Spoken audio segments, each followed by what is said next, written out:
नगर महानगरपालिकेमध्ये M-I-M पक्षाने 33 नगरसेवक निवडून आणले. त्यामुळे छत्रपती संभाजीनगर जिल्ह्यामध्ये एम-आय-एमची ताकद वाढलेली आहे.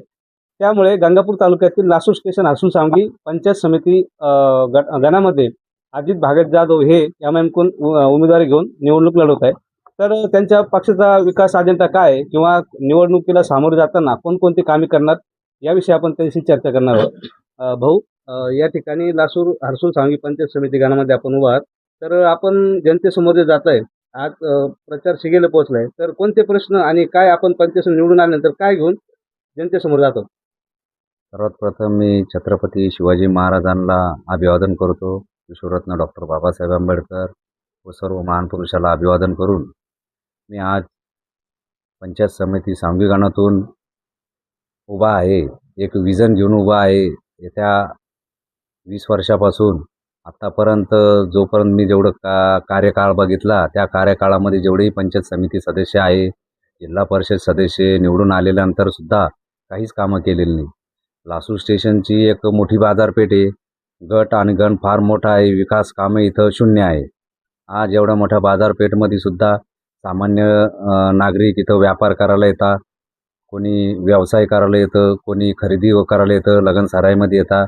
तर अक्षरशः आमच्या लासूर सांगवी या गणामध्ये आणि सार्वजनिक जे शौचालयाचा जो विषय आहे महिलांसाठी फार क्रिटिकल आहे. मग आमच्या ज्या माता भगिनी आहे, जे बाहेरून लोक येतात रे, त्यांना शौचालयाची व्यवस्था नाही आहे. हे बघता बघता मला फार असं दैनंदिन वाटतं की आपण एवढं मोठं लासूर स्टेशन असताना या ठिकाणी मोठमोठाले नेते आहे, मोठमोठाले पदं भोगलेले व्यक्तिमत्व आहे, चांगलं नेतृत्व आहे, तरीसुद्धा आपल्या लासूर स्टेशन तालुक्यातलं एवढं आपलं जे गाव आहे हा विकासापासून का वंचित आहे. त्याच्यामुळं मी आज एम-आय-एम पक्षाच्या वतीने मी भरपूर आंदोलनं केले, उपोषणं केले. त्याच्यानंतर मी कोणाला न्याय द्यायचा प्रयत्न केला. काही काही ठिकाणी न्याय भेटला, काही काही ठिकाणी मला असं वाटलं का आपण जोपर्यंत सत्तेत येत नाही तोपर्यंत आपण सामान्य जनतेला, लोकांना, नागरिकांना न्याय देऊ शकत नाही. म्हणून मी या निवडणुकीमध्ये स्वतः उभा राहिलेलो आहे. आता विषय असा आहे का माझं जे कार्य आहे जे जनकल्याणाचंच आहे. मी आत्तापर्यंत पण जेवढेही मुद्दे घेतले ते वैयक्तिकरित्या कोणत्याही व्यक्तीनिशी नाही, मी जनतेच्या विकासासाठी केलेली. जे पण काही आंदोलनं असन, जे बी काही जेवढी उपोषणं केले असन, फक्त जनतेच्या हितासाठी केलेले. माझं विजन असं आहे का येत्या काळामध्ये पंचायत समितीच्या माध्यमातून समजा जे काही योजना असतात, विहीर सुधार योजना, समजा गाय गोठ्याची योजना पंचायत समितीच्या माध्यमातून, त्याच्यानंतर घरकुलची योजना, फार महत्त्वाचा मुद्दा म्हणजे घरकुल.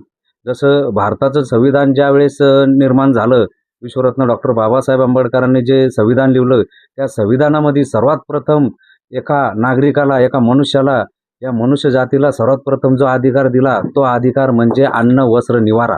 निवारा हा सर्वात मोठा हा घटक आहे. निवारा म्हणजे हा विषय इतका मोठा आहे का जो व्यक्ती आपल्या भारतामध्ये जन्माला येईल त्याला सर्वात प्रथम घर पाहिजे. तर घर शासन त्या संविधानाला धरून त्या संविधानाच्या माध्यमातून घरकुल योजना, PM योजना, रमाई योजना, जे बी घरकुल योजना आहे ते राबवण्याचा प्रयत्न करत आहेत. पण आमच्या गंगापूर तालुक्यामध्ये जसं महसूल मंत्री बावनकुळे साहेब आहे, त्यांनी एक घोषणा केली होती का जेवढेही घरकुल धारक आहे महाराष्ट्रामध्ये, जेही घरकुल धारक असतील, PMGPचे असतील, रमाई घरकुल असतील, शबरी घरकुल असतील, जेही घरकुल धारक आहे त्यांना 5-5 ब्रास ही शासन त्यांना महसूलच्या माध्यमातून शासन 5-5 ब्रास एका एका घरकुल धारकाला देणार आहे. पण तरीसुद्धा पूर्ण लासूर स्टेशन नव्हे तर पूर्ण गंगापूर तालुक्यामध्ये अजूनसुद्धा वाळू कोणालाही एकही ब्रास नाही आली. आणि विशेष म्हणजे जो भूमिहीन आहे, ज्याला जमीन नाही आहे, तर त्याच्या नावावर पण घरकुल आल्यानंतर काही ग्रामपंचायतचे, गंगापूर तालुक्याचा मी पूर्ण विषय घेतोय, काही लासूर स्टेशन असेल, सांगवी ग्रामपंचायत असेल, काही जेही काही ग्रामपंचायत आहे, त्या तिथले जे ग्रामविकास अधिकारी साहेब आहे ते सरळ सांगताय का बा तुमच्याकडे कधी जागा असली तर आम्ही तुम्हाला घरकुल देऊ, तुम्ही आम्हाला जागा उपलब्ध करून द्या, आम्ही तुम्हाला घरकुल देऊ. तर माझं सर्व जेवढे ग्रामविकास अधिकारी त्यांना माझी विनंती आहे का एक शासनानं जी योजना आणलेली आहे दीनदयाल उपाध्याय योजना, ही दीनदयाल उपाध्याय योजना पहिले राबवा. कारण की त्या योजनेमध्ये दिलेले आहे की जो भूमिहीन आहे, ज्याला घर नाही, त्याला दीनदयाल उपाध्यायाच्या माध्यमातून, त्या योजनेच्या माध्यमातून त्यांना जमीन उपलब्ध करून द्यायची, जागा उपलब्ध करून द्यायची आणि घरकुल बांधण्यात द्यावा. आणि येत्या काळामध्ये मी कधी पंचायत समितीला मी तर निवडूनच येणार आहे, पण तरीसुद्धा मी गोरगरिबाचे कामं 100% करीन, जनतेला न्याय द्यायचा प्रयत्न करीन आणि येत्या काळामध्ये जेही काही अन्याय अत्याचाराचा जो विषय असन तो मी गांभीर्यपणे घेऊन त्याला लढा देईन. तुम्ही आत्ताच म्हणालात की लासूर स्टेशन परिसरामध्ये ज्या समस्या होत्या त्यासाठी तुम्ही विकास आंदोलनं केली, उपोषण केली. त्याबद्दल प्रामुख्याने कोणतं असं एखादं ठळक आंदोलन सांगता येईल का? हां, आता माझं ठळक आंदोलन सुरुवातीचं जे होतं एकूण 6 वार्ड आहे. 6 वार्डामध्ये माझे प्रयोग ब्लॉकचे असन, दलित सुधार योजनेचे असन, तर मी 14 वित्त आयोगाची जी निधी आलेली होती, फार ते आपल्याला कोटी रुपयांना निधी पडलेली होती. त्या निधीचा वापर ग्रामपंचायत प्रशासन हे करत नव्हतं. मी तो उठाव घेतला का बाबा तुम्ही जे 14 वित्त आयोगाचे जे निधी आलेला आहे, तो आपण ग्रामविकासाला वापरायला पाहिजे. जसं की आता मध्ये एक आपल्या देशावर पूर्ण विश्वावर एक संकट आलं होतं कोरोनाचं. ज्या कोरोना काळामध्ये ज्यावेळेस शासनाने एक निर्णय घेतला होता का जे पण 14 वित्त आयोगाचे जे बी काही असेल शासनाच्या ज्या तिजोऱ्या होत्या पूर्ण खुला करून दिल्या होत्या का जे पण जो काही पैसा आहे तो पैसा आपण आरोग्य निधीला वापरायचा. गावगाव कुसाला समजा 14 वित्त आयोगाचे पैसे असेल ते शासनाने त्यांना डायरेक्ट ऑथॉरायझ दिली होती. ग्रामविकास अधिकाऱ्याला, BDOला, त्याच्यानंतर तहसीलदारांना का बुवा तुम्ही त्या गावामध्ये आरोग्य सेवा वापरा. मोठे-मोठे समजा दवाखाने असतील, समजा जे तपासण्या असतील, सॅनिटायझर असेल, जे काही मास्क वगैरे जे काही समजा औषध पुरवठा असेल त्याला पूर्ण खर्च करा. तर त्या काळामध्ये ग्रामपंचायतच्या माध्यमातून सांघिक ग्रामपंचायतच्या माध्यमातून असं काही तिथं दाखवलं गेलं का त्या ठिकाणी आमचा एवढा करोड रुपयाचा खर्च झाला. आम्ही घरोघरी 10-10 लिटर सॅनिटायझर दिले. सॅनिटायझर मुळात पाहायला गेलं तर आपल्या कोणत्याही घराला एक लिटरसुद्धा सॅनिटायझर भेटलं नाही. मी तो मुद्दा उचलला आणि त्याच्यानंतर त्यांनी माझ्या प्रश्नाचं उत्तर न दिल्यामुळं मी ग्रामपंचायत सांघिक ग्रामपंचायत या ठिकाणी जाऊन मी अक्षरशः खाली खुर्च्याला हार घालून मी आंदोलन केले. आता या निवडणुकीमध्ये तुमचा प्रमुख प्रतिस्पर्धी कोण? भाजप की राष्ट्रवादी की वंचित?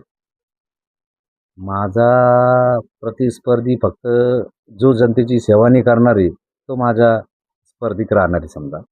कारण की मी आजपर्यंत पाहिलं, आतापर्यंत आता मी नाव न घेता आता काही असे निवडणुकीमध्ये उमेदवार आहे का ते काही संचालक पदाला आहे, त्यांचा कार्यकाळ संपलेला नाही.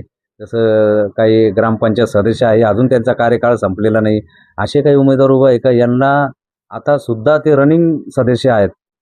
त्यांना त्यांच्या त्या सदस्य पदाच्या माध्यमातून अजून जनतेला न्याय दिला नाही. अजून त्यांनी कधी त्या लोकांचे कामं केलं नाही. तरीसुद्धा ते पंचायत समितीला उभा राहत आहे. ही फार शोकांत्याची गोष्ट आहे. म्हणून मी निर्णय घेतलेला आहे का आपण एक जनतेसमोर एक पर्याय म्हणून, एक सामान्य नागरिक म्हणून, एक सामान्य नेता म्हणून, एक त्यांचा मुलगा म्हणून, त्यांचा भाऊ म्हणून निवडणुकीमध्ये उतरलेला आहे. तर हे होते MIM पक्षाचे अजित जाधव. हे लासूर स्टेशन हसूनसांगी पंचायत समिती गणामधून निवडणूक लढवत आहे. त्यांनी त्यांचे पंचायत समिती सदस्य झाल्यानंतर काय काय विकास काम करणार आणि त्यांनी जे आंदोलनं केली मागच्या काळामध्ये तर ते आंदोलनाचे आपल्याला सांगितलेलं आहे. त्यामुळे येणारा काळच सांगेल की नेमकं लासूर स्टेशन हसूनसांगी पंचायत समिती सदस्य कोण होईल, कामाचा माणूसच होईल यात मात्र शंका नाही. मी गुलाबबाग छत्रपती